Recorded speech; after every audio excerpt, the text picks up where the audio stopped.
అవా ఎన్నికలు వస్తున్నాయిగా, ఓటు ఎవరికి వేస్తావు?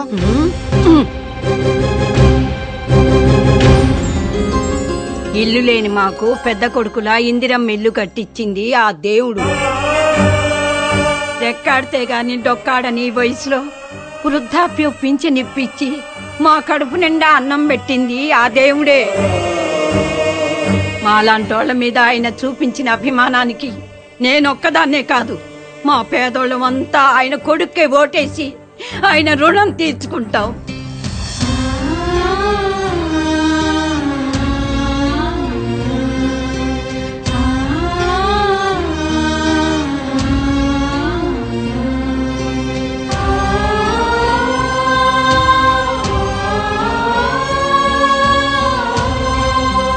ఫ్యాన్ గుర్తుకే ఓటేద్దాం, మన వైఎస్ఆర్సీపీనే గెలిపిద్దాం.